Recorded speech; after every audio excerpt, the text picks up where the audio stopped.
Buen día, muchas gracias a todos por su asistencia a esta segunda clase del curso El Saber Histórico, que hemos iniciado el sábado pasado como primera actividad de la Fundación Santa Ana en este primer cuatrimestre del año 2019.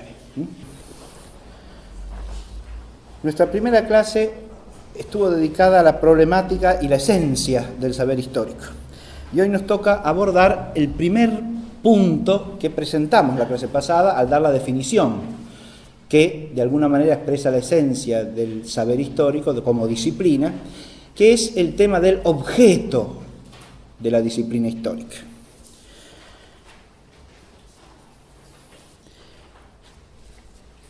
Ya en la clase pasada propusimos una fórmula que es la que vamos a desarrollar hoy en su contenido. Dijimos que la historia como disciplina se ocupa de los hechos, de las empresas, de las gestas, del pasado humano, relevantes para el hombre como hombre, en orden al fin último de su existencia.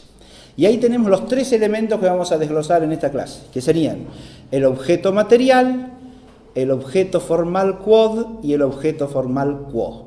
Como ya estoy hablando en escolástico, hago una pequeña aclaración de lo que significa. Les recuerdo a ustedes lo que significan estas expresiones, ¿no? El objeto material no es otra cosa que la realidad de la que vamos a tratar, captada bajo alguna noción o concepto común o vulgar. El objeto formal, en cambio, es aquel aspecto del ser de esa realidad en que se va a fijar la mirada de la inteligencia. Y el objeto formal quo es lo que podríamos llamar el punto de vista o la mirada desde la cual ese aspecto del ser va a ser contemplado. Esto para decirlo sencillamente. Y aquí tenemos entonces los tres elementos. Primero, el objeto material, que son esos hechos, acontecimientos, gestas, empresas del pasado humano. Pero, ¿qué aspecto es estudiado de esto? ¿Cuál sería el objeto formal? Es esa relevancia para el hombre como hombre que estamos diciendo en la fórmula. Esos hechos son investigados en cuanto son relevantes para el hombre como hombre. Esta expresión es la que expresa el objeto formal quod y la tenemos que explicar también. Y por último, ¿cuál sería el objeto formal quo? La relación de esos hechos relevantes para el hombre con el fin último de la existencia humana. Ese sería el objeto formal quo. Entonces vamos a desglosar la clase en estos tres puntos. De ustedes el esquema lo tienen dividido básicamente en dos, porque por un lado tenemos el objeto material y por otro tenemos el objeto formal. Hago una aclaración antes de proseguir. Cuando se define el objeto de una disciplina, si solamente se presenta una determinada cosa y no se analiza el aspecto material y el aspecto formal, la concepción del objeto es por lo menos vaga, imprecisa, inexacta. Y se está nada más que haciendo una aproximación a lo que sería el objeto. No basta decir, esta disciplina trata de esta cosa. Porque de una misma cosa se puede tratar muy diversos aspectos. Ninguna cosa para la mirada de la inteligencia humana encierra un único aspecto o determinación formal. Es decir, nuestra inteligencia capta la realidad por nociones que son parciales. ¿Se entiende? Entonces, en una misma realidad existen muchas determinaciones que pueden ser consideradas, que pueden ser estudiadas. Si no precisamos cuál es el objeto formal más allá del material, no hemos dicho casi nada, no nada, porque hemos dicho, bueno, de esta cosa vamos a tratar, pero ¿qué aspecto de esa cosa? Eso es lo que hay que precisar. Y segundo, ¿desde dónde miramos ese aspecto de la cosa? ¿Qué capacidad de nuestra inteligencia entra en juego para captar ese aspecto de la cosa? Porque según con qué enfoque de la inteligencia la abordemos, podremos conocer de ese aspecto de la cosa una parte u otra parte, una dimensión u otra dimensión. Bien, esto como aclaración preliminar para el lenguaje que estoy usando en la clase.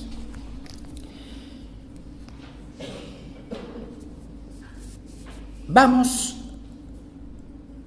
al objeto material.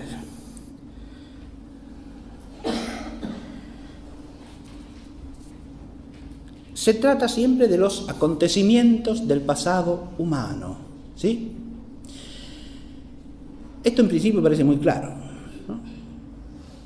Primero son acontecimientos, algo que ha acontecido, que ha acaecido, que ha sucedido. Pero adviértase que si no le ponemos al mismo tiempo del pasado humano, no tendríamos el objeto de la historia, ¿no? Porque acaecen muchas cosas que no tienen nada que ver con el objeto de la historia, ¿sí? Se producen acontecimientos naturales que pueden no incidir en absoluto en una comunidad humana, y esos no entran en el objeto de la historia, precisamente porque no son acontecimientos del pasado humano. ¿Está claro lo que digo? Pueden ser estudiados por la geología, si ustedes quieren, por la mineralogía, por la zoología, por la botánica, pero no son acontecimientos históricos. ¿Se ve lo que estoy diciendo? Salvo que tengan algo que ver con el obrar del hombre, con el vivir humano, hayan incidido en él y el hombre haya actuado en relación con esos hechos de alguna manera. Pero lo histórico propiamente no es el acontecimiento natural, sino esas cosas que los hombres han hecho en relación con el acontecimiento natural. Ahí entraría el tema de la historia, ¿sí? En ese sentido, el saber histórico es un saber ligado a la existencia del hombre y al obrar del hombre. Yo la clase pasada hice una precisión, dije, podemos hablar de los hechos, facta, y en esa expresión lo que se encierra nada más es la idea de que son realidades ya pasadas y ya terminadas de alguna manera, es decir, ya están hechas, ya están realizadas. Eso es lo que las hace potencialmente objeto del saber histórico. La historia no trata de cosas que están sucediendo, sino de cosas que han acaecido. ¿Se advierte lo que digo? De alguna manera estar ya acontecidas, esa pertenencia al pasado, a lo ya hecho, es un aspecto fundamental del objeto. Porque es eso lo que nos permite conocerlo como algo ya dado, ¿se entiende? Y no como algo que está infieri, o sea, en trámite de realización, diríamos, que está todavía realizándose. Y esto no porque haya un corte en la realidad, atención, pero sí porque el historiador ha de ocuparse, el saber histórico ha de ocuparse de cosas que de alguna manera ya han pasado, ya están acontecidas. Pero además dije otra cosa la clase pasada, llamarlos acontecimientos, hechos, sin más, puede inducir a error bajo un cierto respecto que es el siguiente. Son hechos o acontecimientos con intervención del obrar humano, del actuar del hombre, y por lo tanto implican algo que va más allá de lo que acaece o acontece, implica el obrar humano, que es un obrar racional y por lo tanto voluntario y libre. ¿Está claro esto que digo? Ese obrar humano está contenido en el hecho y es raíz del hecho o correlato del hecho, si no, no habría historicidad. La historia tiene que ver con lo que los hombres obramos en el tiempo. Por eso, en lugar de hecho o acontecimiento, el otro nombre que podemos usar para completar y precisar esto del hecho y acontecimiento es el de empresas o gestas, ¿sí? Empresas en el sentido de las cosas que el hombre obra, ¿no? Nada más, no en el sentido que lo usamos hoy día habitualmente. Y gestas que señala también las cosas obradas en latín, ¿no? Las cosas realizadas por el hombre, las cosas efectuadas por el obrar humano, ¿no? Res geste, las cosas que el hombre ha realizado, las cosas que el hombre ha obrado, sentido que todavía podemos oír en nuestra palabra castellana gestas, ¿no? Solo que lo atribuimos solamente a empresas especialmente extraordinarias. Cuando hablamos de una gesta, hablamos de en castellano, hablamos de una empresa especialmente sobresaliente, ¿no? Pero eso no está mal tampoco, porque tiene que ver con lo otro, que es la relevancia, ¿no es cierto?, que es fundamental en el objeto de la historia, pero eso ya pertenece al objeto formal y todavía no voy a entrar. Estamos hablando entonces de acontecimientos que son al mismo tiempo obras u obrares del hombre. Estos acontecimientos, si son del pasado, pueden caer bajo nuestro conocimiento. Y aquí viene el primer problema para el objeto material.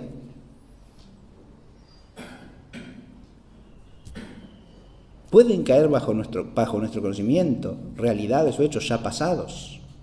Y la respuesta es obviamente sí. Estamos permanentemente referidos a acontecimientos del pasado, ¿no? Primero, a todos los acontecimientos del pasado que han caído bajo nuestra experiencia.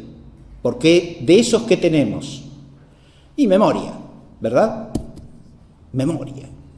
Recuerden que es una de las cosas que dice Cicerón acerca de la historia, ¿no? La conecta con la memoria. Bien. De lo que nosotros hemos vivido y hemos experimentado, tenemos memoria. Pero ¿conocemos de nuestro pasado solamente las cosas que hemos vivido y experimentado? Y ciertamente que no. Conocemos cosas, por ejemplo, de nuestros primeros tiempos de vida, de los que no tenemos memoria consciente, por lo menos, pero los conocemos porque alguien nos los ha contado, nos los ha relatado, nos los ha narrado, nos los ha dado a conocer, ¿no? ¿Está claro esto o no? Y esos acontecimientos que alguien nos ha dado a conocer, los conocemos. Y sí, claro. De otra manera, no ya por experiencia, sino por otro tipo de conocimiento que es el que tenemos que conectar esencialmente con el saber histórico, que es el saber por fe humana.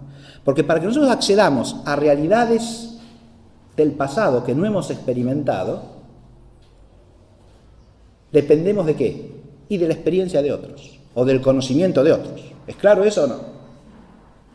Esa dependencia sería un mal si la naturaleza humana no tuviera manera de superarla. Pero es una dependencia natural y además sumamente conveniente a la naturaleza humana. ¿Por qué digo estas dos cosas? Es natural porque a la naturaleza del hombre le pertenece el conocer más cosas que las que caen bajo su experiencia. ¿Está claro lo que dije o no?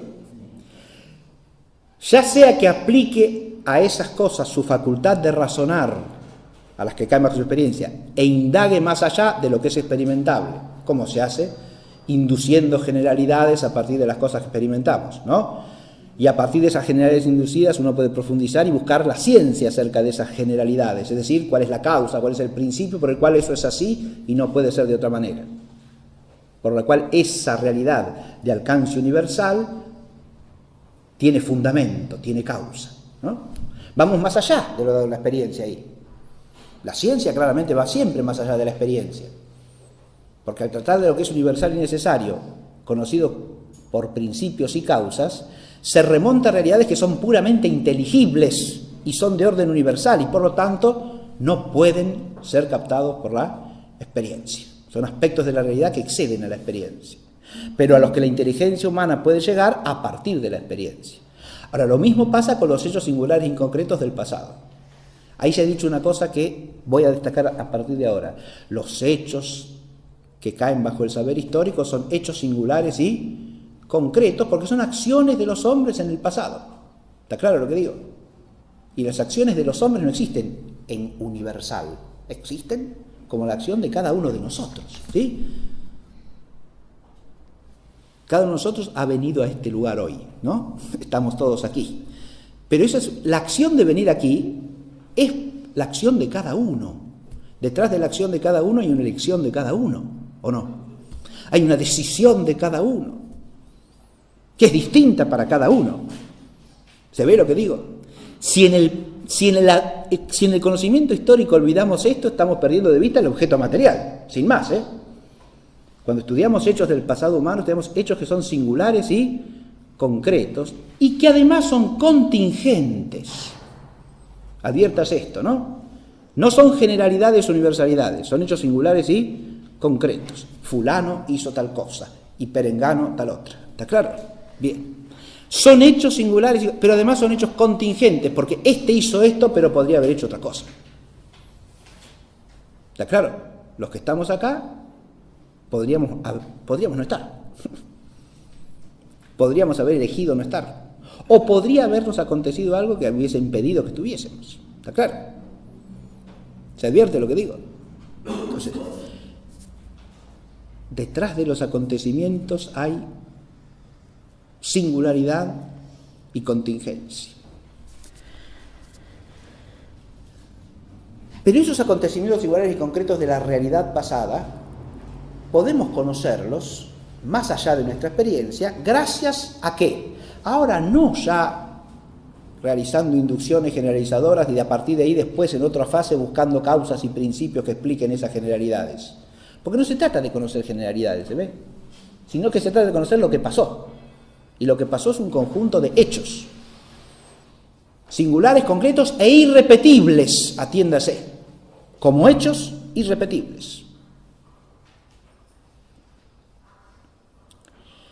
Eso que queremos conocer lo podemos alcanzar solamente si alguien nos informa de eso, alguien que los haya experimentado en primera instancia. ¿Se ve o no?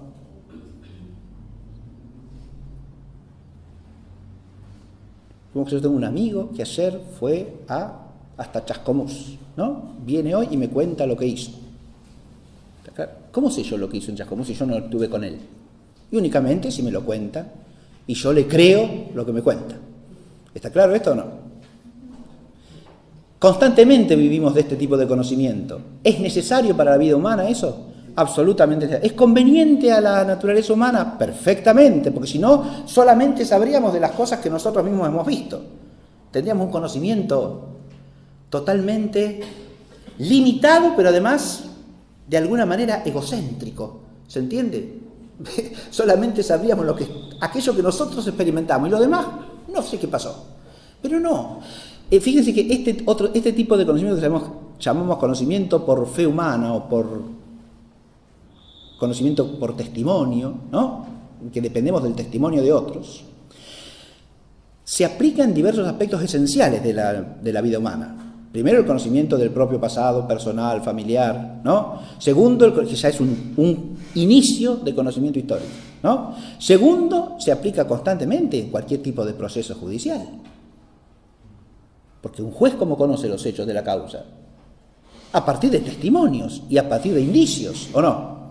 Que complementan los testimonios, no tiene otra manera.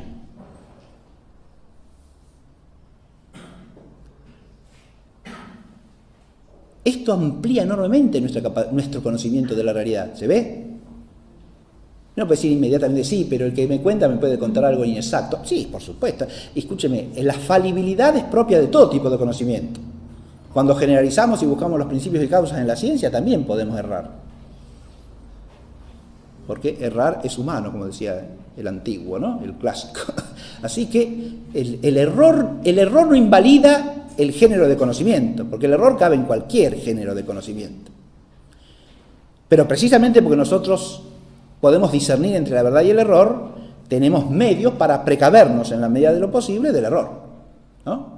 Criterios, métodos que nos permitan un ejercicio razonable de la razón, para discernir, en este caso, a quién le creemos, qué le creemos y cómo lo creemos. ¿Está claro? Ese acto de fe humana, este es un tema que le hemos dedicado una clase en un curso de hace unos cuantos años que se llamaba El saber y los saberes, ¿no? Una de las clases se dedicó al saber por fe humana. Este tipo de saber es un saber fundamental para la existencia humana, insisto. Y tiene que ver con esta extraordinaria posibilidad que tenemos de los hombres de que se amplíe el ámbito de nuestro conocimiento de realidades concretas a partir de la experiencia de otros. Y en esas cosas siempre alguna fe prestamos. Ustedes me dicen, yo suelo preguntar cuando expongo esto en las clases, ¿ustedes han ido a la China? Y La mayoría me dice que no, como yo tampoco. ¿Pero usted cree que existe la China o no? ¿Está seguro de que existe la China? Y sí, y razonablemente está seguro usted de que existe la China. Aunque no haya ido nunca, aunque no tenga experiencia de la China. ¿Se entiende? Ah, bueno, sí, pero vi muchas películas de la China. ¿Y usted está seguro que fueron filmadas en la China? ¿Quién se lo dijo? ¿Le cree al que le dijo que eso está filmado en la China o no? Y pero había muchos chinos. Usted puede juntar muchos chinos en un estudio de Hollywood también. ¿Qué va a hacer? Es decir, usted puede juntar chinos donde quiera. Y dice, esto es la China. ¿Se entiende lo que digo? Sí, bueno, pero la China tiene ciertas características que uno reconoce. ¿Y cómo las reconoce usted si no fue nunca? Y porque las estudié en la escuela, las estudié en los libros, vi un libro que tenía un montón de fotos de la China, y usted le cree al que hizo ese libro que esas fotos están tomadas en la China, ¿o no? Evidente. Se da cuenta que nosotros hacemos muchos actos de fe humana constantemente, pero razonablemente, no irrazonablemente, no absurdamente. La fe humana es un componente esencial de nuestro conocimiento racional. ¿Está asociado a qué cosa?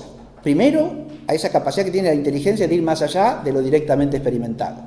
Segundo, a la socialidad humana, ¿o no? El saber por fe humana es un saber profundamente social. ¿Qué quiere decir esto? Que como socios que somos, podemos contribuir unos al perfeccionamiento de los otros, en todo aquello que sea bien común, ¿está claro? A varios, a muchos, a todos.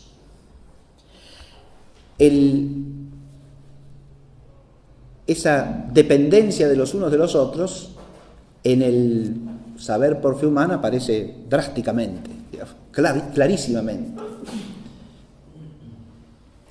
Se da en todos los géneros de saber, en cada uno a su manera, porque en la ciencia también. Usted imagínese si la ciencia la tuviese que adquirir cada uno por sí solo a partir de cada generación. Estaríamos siempre haciendo palotes en cada ciencia, ¿o no? Porque el cúmulo de ciencia que una generación recibe de la otra, en cuanto lo recibe, es algo a lo que, para poder adquirirlo inicialmente, le presta fe también, ¿o no? ¿Se entiende lo que digo? Cuando el niño va a la escuela y empieza a adquirir elementos de cualquier ciencia, sea la aritmética, la geometría, la gramática, etcétera, etcétera, eso que adquiere, lo adquiere porque conoce los principios y de ahí deduce las conclusiones, o sea, por ciencia. Imposible, absolutamente imposible. Usted no va a pedir a un chico de primer grado al que está enseñando la suma y la resta que deduzca las propiedades de la suma y la resta de los axiomas primeros de la aritmética elemental, ¿no? Imposible, absurdo. Eso lo hace un matemático ya consumado que tiene ciencia matemática. Pero el chico no, el chico usted le cree que las propiedades de la suma son estas, que tienen que sumar así. No, así se suma. ¿Está claro? Y el chico dice, si el maestro me lo enseña, es así, ¿verdad? Y es razonable que sea así. Si no, no adquiriría jamás el conocimiento elemental, ni siquiera podría llegar más adelante a cuestionarse, ¿esto será realmente así o no? ¿Está claro? ¿Y por qué es así? Aceptemos que es así, pero ¿por qué es así? Eso se lo puede preguntar más adelante, pero si no adquiere los elementos de la ciencia también por fe humana, no pasaría la ciencia acumulada por generaciones a las siguientes, ¿se entiende? Y otra cosa en la que la fe humana es importantísima es la raíz de todo el ejercicio de la inteligencia humana, que es la palabra. Porque cuando el niño le pregunta a alguien cómo se dice esto, y le dice, se dice así. ¿O qué significa esta palabra? Significa esto otro. ¿Sí? Y eso es que, y le cree, ¿no? ¿Se entiende? Ni siquiera adquiriríamos el lenguaje en parte sin fe humana. Bien. Y sin palabra, la inteligencia no puede ni actualizarse adecuadamente, ¿eh? Así que no tendríamos conocimiento ni saber racional alguno. Todo es un tema importantísimo y es fundamental relacionarlo con la ciencia, es fundamental relacionar este problema del saber por fe humana con la cuestión que planteé en la primera clase de si la historia es una ciencia y hay que considerarla como tal o no, porque precisamente este tipo de saber es otro género de saber que la ciencia, ¿está claro? Y es a este género que pertenece primariamente la historia, y eso no es en detrimento de la dignidad de la historia. Sería detrimento para una mentalidad cientificista que creyese que lo único que vale es la ciencia. ¿Está claro lo que digo o no? Si usted cree que el único conocimiento y saber importante y seguro es la ciencia, entonces lo que no es ciencia no vale nada. Pero ese es un prejuicio cientificista totalmente erróneo y destructor de la integridad del ejercicio de la inteligencia en orden a la plenitud del vivir humano. El cientificismo es un error gravísimo y es un error deteriorante de la naturaleza humana, de la vida humana, del ejercicio de la inteligencia, como dije, en orden a la plenitud del vivir humano.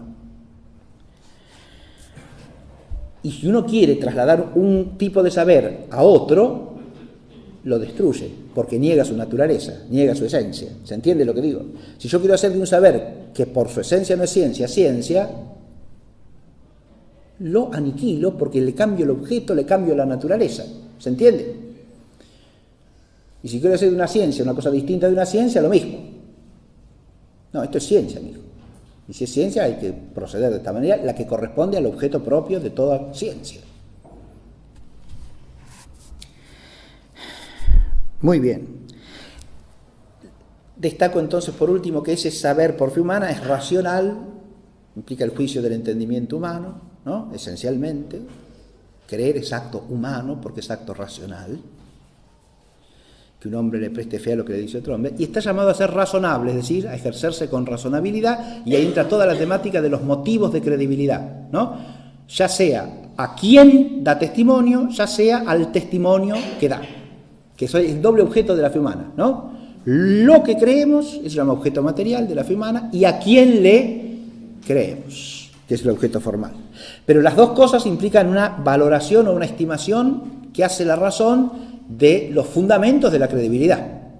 Eso no es un acto ajeno al ejercicio de la razón, es intrínsecamente racional y está llamado a ser plenamente razonable. ¿Estamos?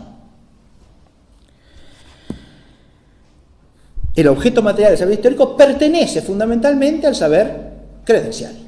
Porque si tenemos que estudiar acontecimientos, hechos, acciones humanas del pasado, ¿cómo llegamos a eso?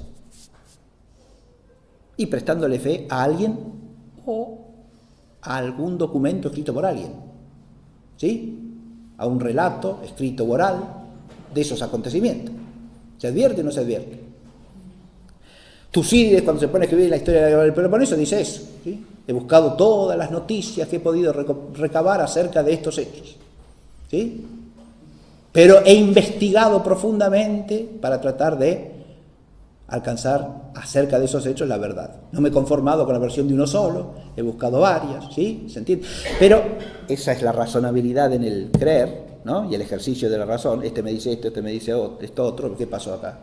¿Por qué? Hay diferencia en el relato, porque uno me dice una cosa, porque el otro me dice otra, ¿sí? ¿Qué habrá pasado? O estas dos cosas se complementan claramente. O la diferencia se puede explicar por el interés de este y el interés de este otro. Claro. Entonces usted reflexiona sobre eso, dirime los testimonios, los discierne, qué alcance tienen, hasta dónde llegan, qué motivaciones tienen, etc. Eso lo hace el que tiene que estimar el testimonio para llegar a... Pero si no, ¿cómo conoce el hecho? En este caso son hechos que pasaron en gran medida contemporáneamente a su vida, pero aunque sean hechos contemporáneos de uno los conoce todos. Nunca, jamás, ¿no? Tampoco. ¿Se entiende lo que digo? Entonces la historia de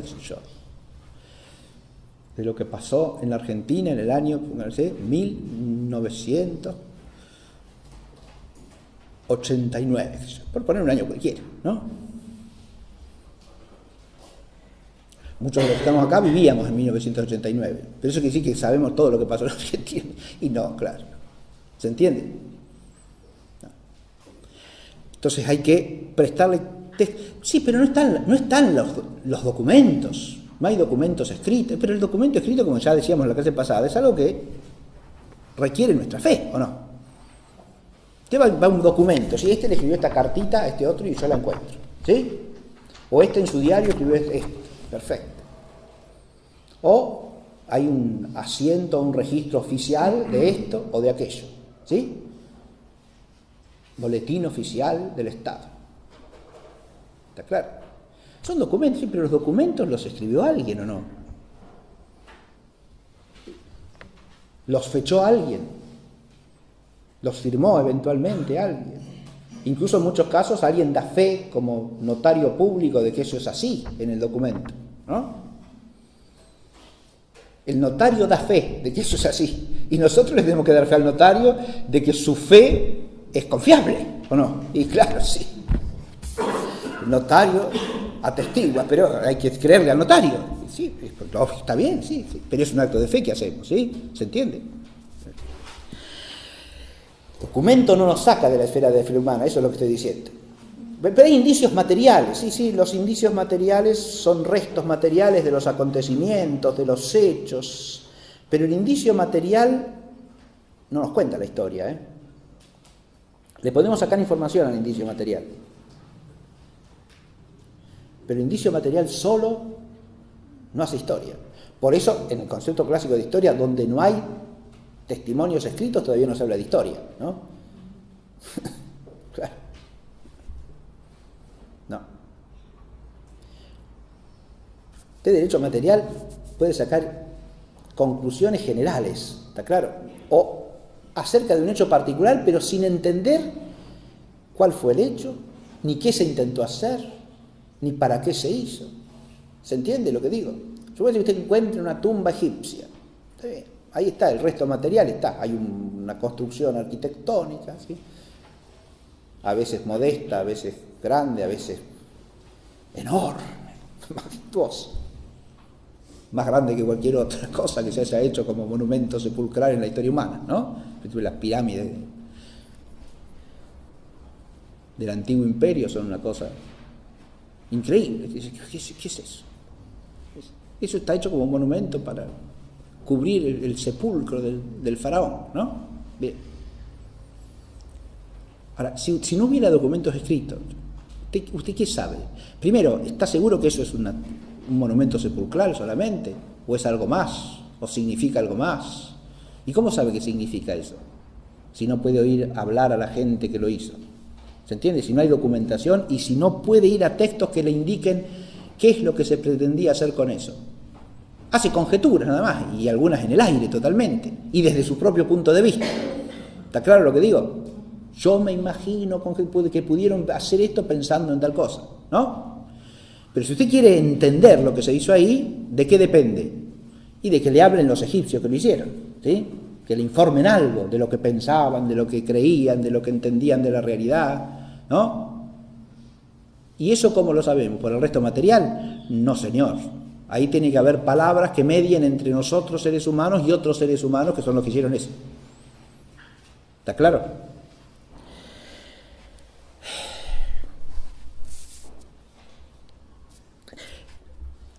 ¿El saber por fe humana es el único que entra en juego? Ciertamente que no. Ciertamente que no. Hay otros dos saberes que convergen. El saber por fe humana es la base del saber histórico y del conocimiento histórico y de la historia disciplina también, ¿eh? Que como disciplina le agregará un objeto bien preciso y definido, tanto material como formalmente, y un método adecuado para alcanzar el objeto con la actividad de investigación, que es lo que significa historia, dijimos la clase pasada, ¿no? Bien. Pero, cosa que no hacemos en ordinario cuando prestamos fe humana, ¿no? No vamos a estar investigando cada cosa. Con el ejemplo que yo puse, si un amigo viene y nos cuenta, che, usted estuve en Chascomún y dice esto, no vamos a poner a investigar a ver si eso es cierto o no es cierto. Sería absurdo y hasta ofensivo, hasta inmoral sería si es un amigo el que me lo cuenta, ¿no? Como estar investigando a ver si me dice la verdad o no me dice la verdad. ¿Se entiende? Lógico. Es así. Bien. Pero el historiador tiene que investigar. Porque se trata de una disciplina rigurosa que tiene que esforzarse por la objetividad, ¿no? Bien. Vamos a avanzar un poco. Hay dos saberes que complementan necesariamente ese saber por fe humana. Uno es el saber por connaturalidad. Este juega un papel primordial en la historia y lo vamos a ver cuando hablemos del método. Porque si a uno le hablan de cosas de las que no tiene la posibilidad de analogar, por lo menos para entender de qué se habla, no puede entender nada. Si uno, respecto de aquellos acontecimientos que se le relatan o que se le narran, no puede comprender lo que hay en juego en el acontecimiento en modo alguno, porque él es totalmente ajeno, no puede en realidad hacer propiamente ese acto de fe humana que constituye el saber por fe humana. ¿Se entiende lo que estoy diciendo? Voy a poner algún ejemplo para que se advierta de qué estoy hablando. Si usted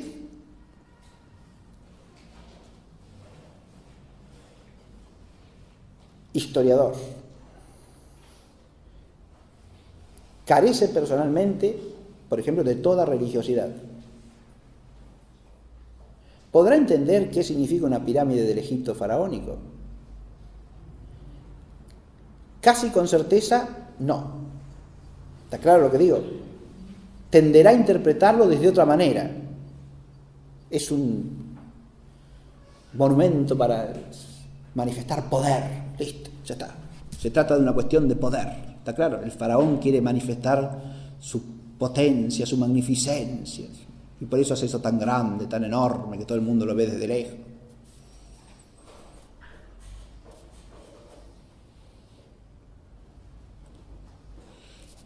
Y eso es así. Eso es una explicación razonable. Si uno estudia en realidad la historia del Egipto faraónico y compara faraones y faraones, ¿no? Los faraones que más entusiasta alarde de poder hicieron, no construyeron grandes sepulcros. Bien. Pero además existen muchos otros ejemplos en los que no se da eso, ¿está claro?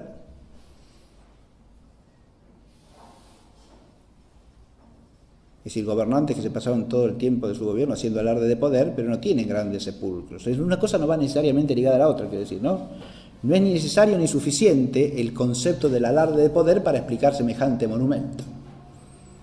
¿Está claro?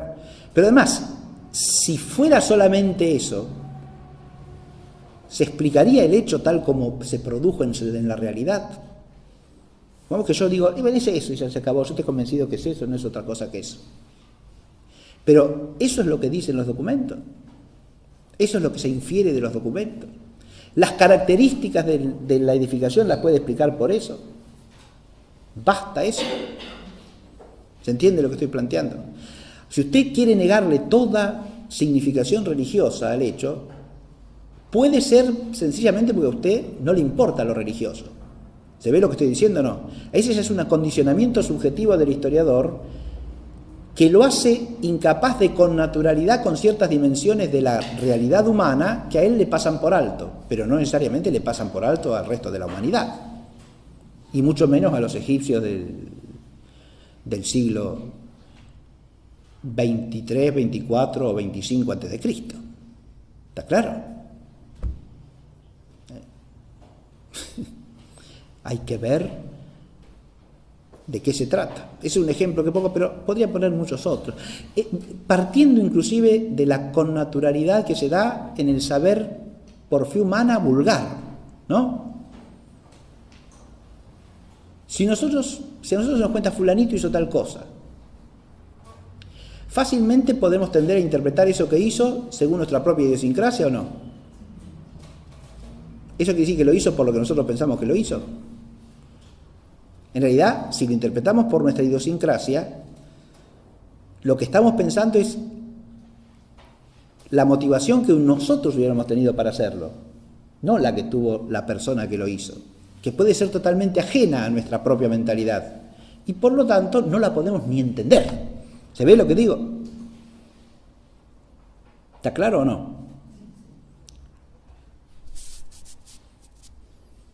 Usted le cuenta a alguien que fulanito, que tenía una gran fortuna, se desprendió de su fortuna y la donó a los parientes y se fue a vivir en la pobreza, ¿no? Y usted dice, ¿qué se volvió loco ese? ¿No? Una persona para la cual solamente la chifladura mental puede explicar semejante cosa, porque él no lo haría jamás, ¿está claro? Va a tender a pensar fácilmente que ese estaba loco, ¿o no? Porque no le cabe en el espíritu pensar otra motivación posible de eso. Ese ejemplo es clarísimo, me parece, ¿no? Entonces dice, este tipo se enloqueció, está chiflado, ¿sí? ¿Por qué no lo interna? ¿Se ve? ¿Pero por qué es eso? Y porque no les puede pasar por la mente otra posible causa del hecho, ¿sí? Ahí es donde entra el saber por connaturalidad.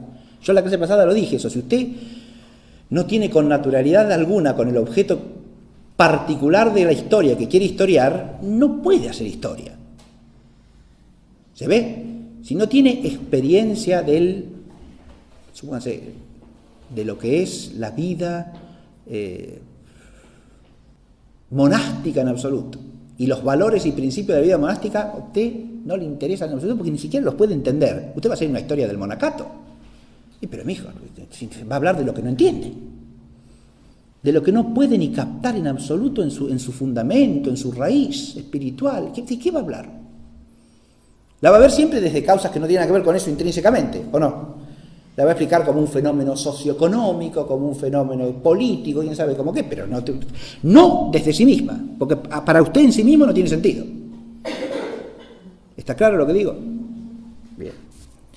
Ahí es donde entra el saber por connaturalidad, que es importantísimo, porque si no, no podemos captar la realidad. Claro, esto parece ir en contra de aquella otra sentencia de los antiguos, ¿no? Soy humano, nada de lo humano me es ajeno. Sí, pero eso es hasta por ahí nomás, así, ¿sí? Sí, cierto, sí. Si uno es humano, nada de lo auténticamente humano debería serle ajeno, pero pasa que muchas cosas pueden sernos ajenas, por más humanos que seamos, ¿no? Porque a veces los humanos no somos tan humanos. Sí. Es decir, la humanidad tiene el problema de la carga del pecado original que nos hace a veces poco humanos y a veces inhumanos, ¿no? Y entonces hay cosas humanas que no las entendemos, no las captamos en absoluto, ¿no? Esa es la humanidad recortada, la humanidad deteriorada, ¿no? Que también entra en juego en el conocimiento histórico, evidentemente. Bien. Fíjense lo difícil entonces que va apareciendo la historia ya, ¿no? No es fácil el objeto de la historia, ¿se ve? Porque tiene que ver con cosas muy profundas de la condición humana, de la naturaleza humana. Y el saber epistémico también converge con el saber histórico, y por supuesto que sí. El saber epistémico llaman las ciencias, ¿está claro? Las ciencias en general. El saber epistémico, o el saber qué es ciencia, le puede servir al historiador también, y por supuesto que sí, porque conocemos por las ciencias realidades que son universales y son necesarias. Entonces, por ejemplo, para estimar los indicios, ¿nos serán de valor las ciencias? Y evidentemente que sí. ¿Está claro lo que digo? Ciencias naturales, métodos propios de las ciencias naturales, ¿no? Como si usted quiere datar un hallazgo arqueológico, como por caso, ¿no? Con cierta precisión. Entonces, obviamente que el conocimiento que es ciencia puede servir de instrumento, pero no resuelve el conocimiento del saber histórico, porque el objeto queda fuera de la ciencia. Usted no puede deducir los hechos singulares del pasado humano de ningún principio universal. ¿Está claro? Y por eso no puede ser objeto de ciencia. Porque la ciencia saca conclusiones universales o particulares de principios universales. Y se mueve siempre en la esfera de lo que es necesario. ¿Está claro?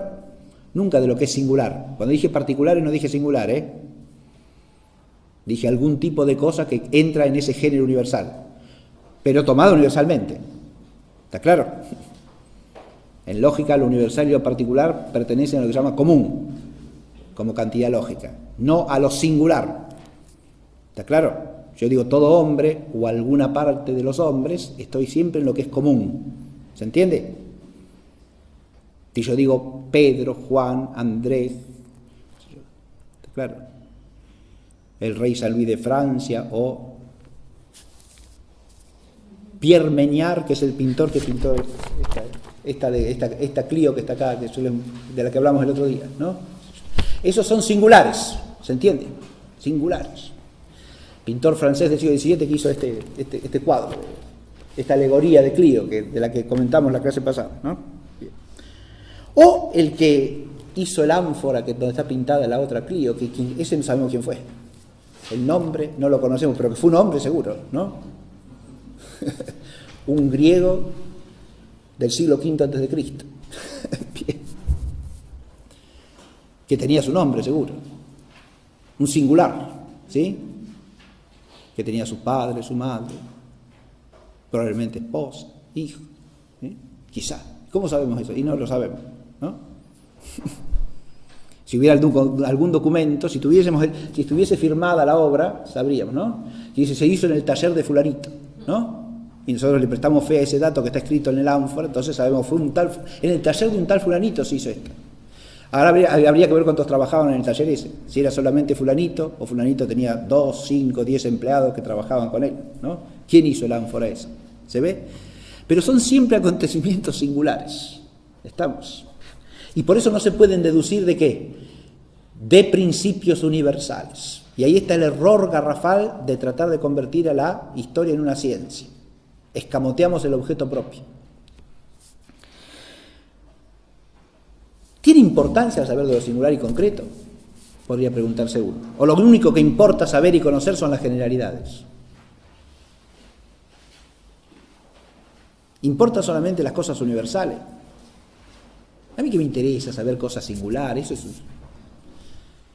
Incluso hay historiadores que hoy día sostienen esto, ¿no? La historia acontecimental, los acontecimientos singulares, concretos, todo eso es despreciable, no interesa para nada. Lo que importa es lo general, lo universal, ¿sí?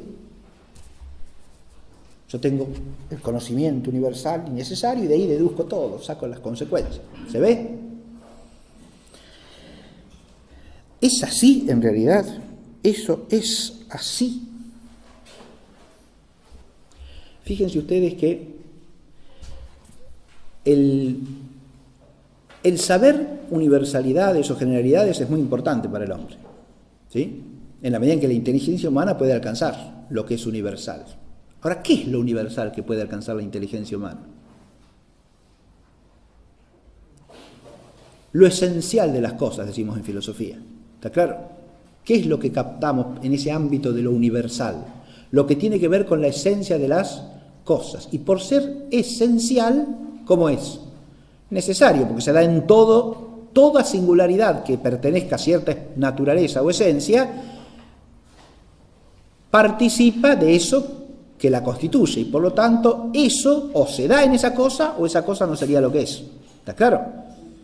El ser hombre se da en todo ser humano. ¿Está claro? El ser árbol en todo árbol.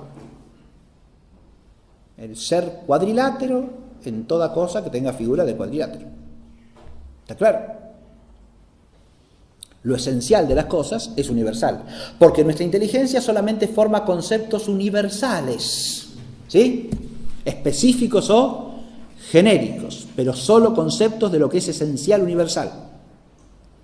De ahí que tengamos tendencia a generalizar, porque es parte de la naturaleza de nuestra inteligencia. Pero esta dimensión de lo esencial, que es importantísima, conocer las esencias de las cosas, sí, claro, tiene como complemento necesario otra dimensión del ser, que es la existencial. Y acá vamos a parar a una cosa importantísima de advertir. Lo que existe en la realidad no son las esencias como entes subsistentes. Existimos singularidades de tal o cual esencia. ¿Está claro lo que digo?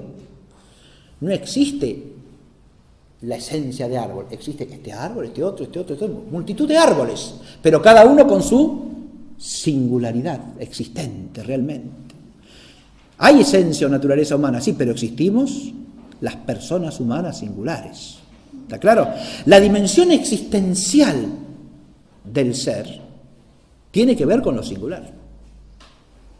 Entonces, así como es importantísimo el conocimiento que es ciencia para lo esencial, hay otros conocimientos que nos llevan a la captación de lo que podríamos llamar la dimensión más bien existencial de la realidad, que es siempre la que está ligada con lo singular. ¿Está claro? Ahora, cuando se trata de singularidades humanas, ese conocimiento de lo singular se acrecienta. ¿Por qué?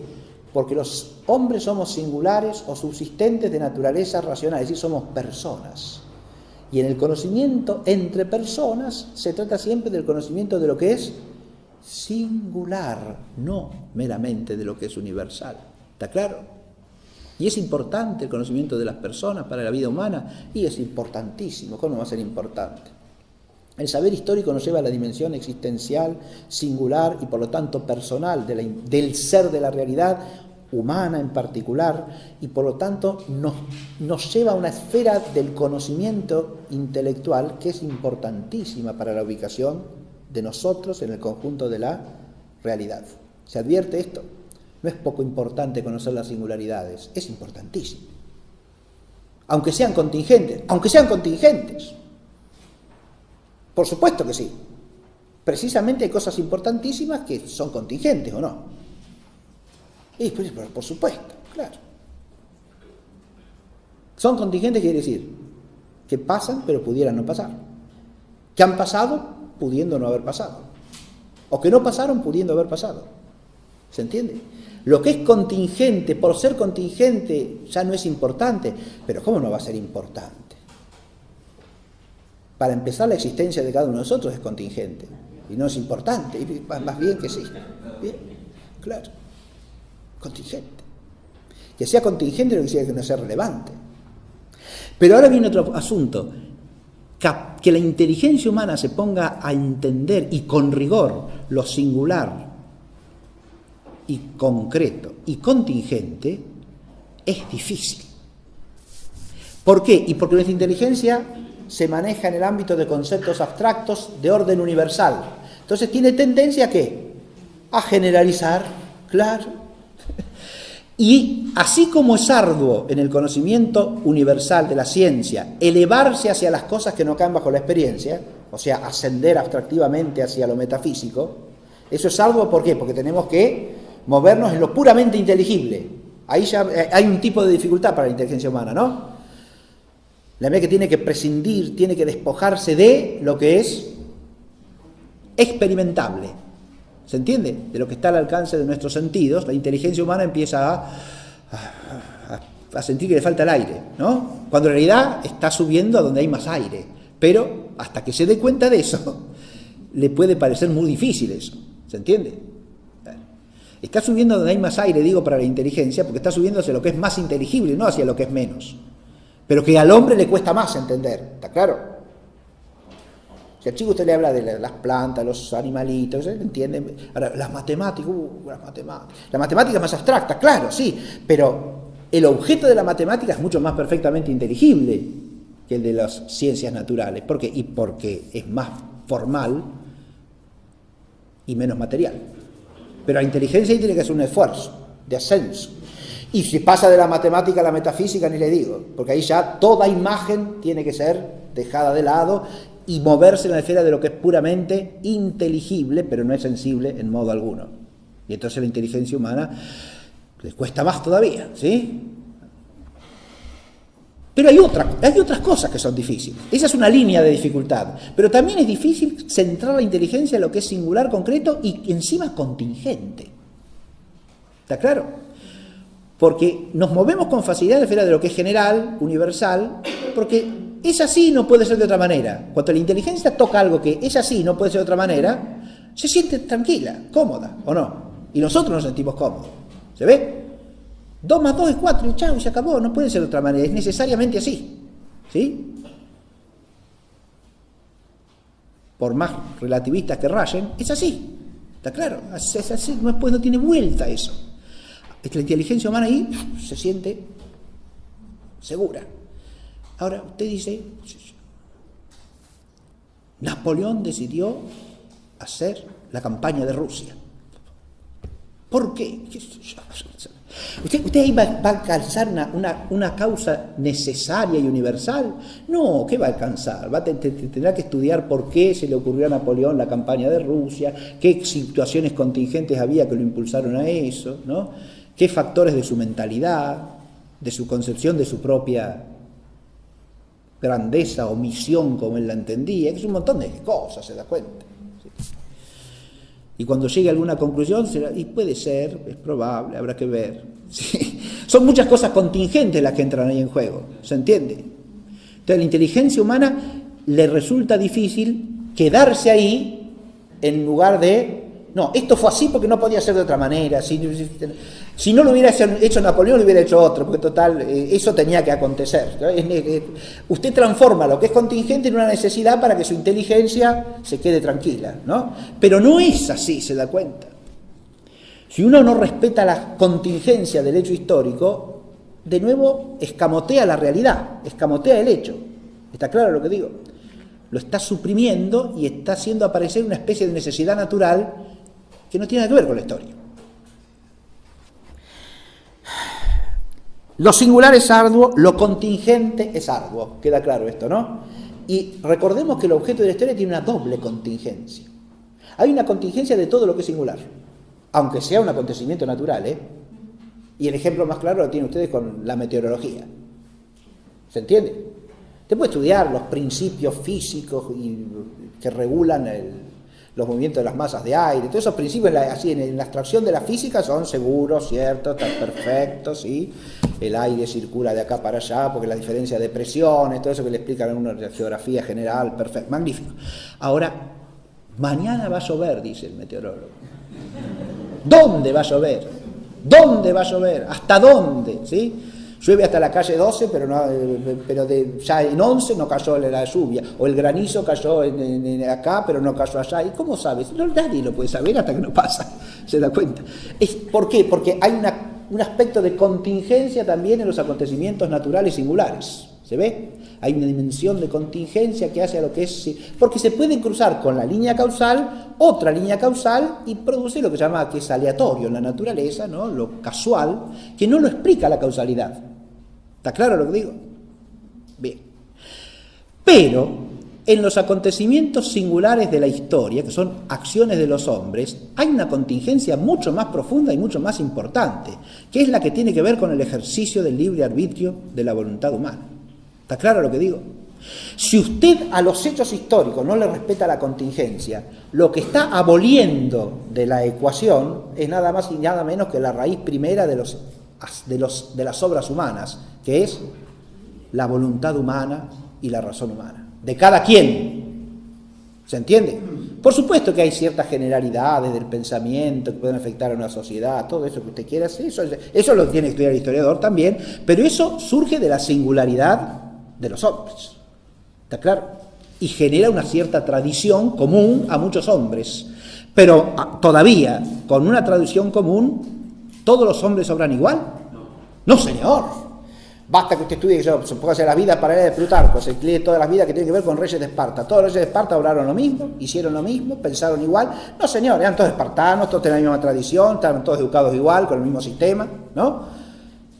Que era bastante duro, por cierto, que conocemos gracias a los historiadores griegos antiguos, ¿no? El sistema de la educación espartana. ¿Pero todos eran iguales? No, señor, de ninguna manera. Había algunos más valerosos, otros menos, unos más prudentes, otros menos, unos más soberbios, otros menos. ¿Y entonces obraban igual? No, señor, no. Lo que hizo uno lo hubiera hecho el otro. No necesariamente. ¿Ve? Este obra así, pero si hubiera habido otro rey en su lugar, quizá hubiera obrado de otra manera. ¿Está claro?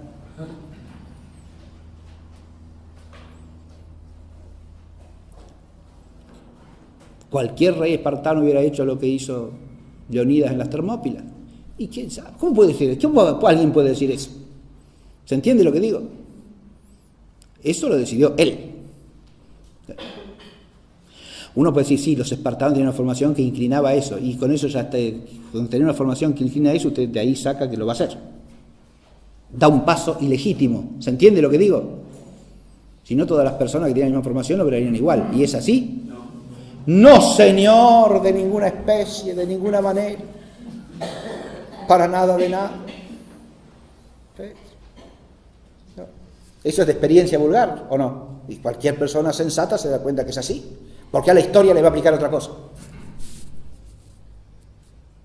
¿Está claro? Hablé del saber empírico, ¿no? Y de la experiencia vulgar, del saber vulgar. Esa es la base de todo otro saber, ¿eh? Que nunca hay que olvidar, por favor. Ni el que hace ciencia, ni el que hace historia, ni el que hace nada de nada. Porque el saber empírico y el saber vulgar son la raíz y fundamento de todo otro saber. Bien, vamos al objeto formal, si no... una cosa más, porque puse algunas objeciones ahí. Sí.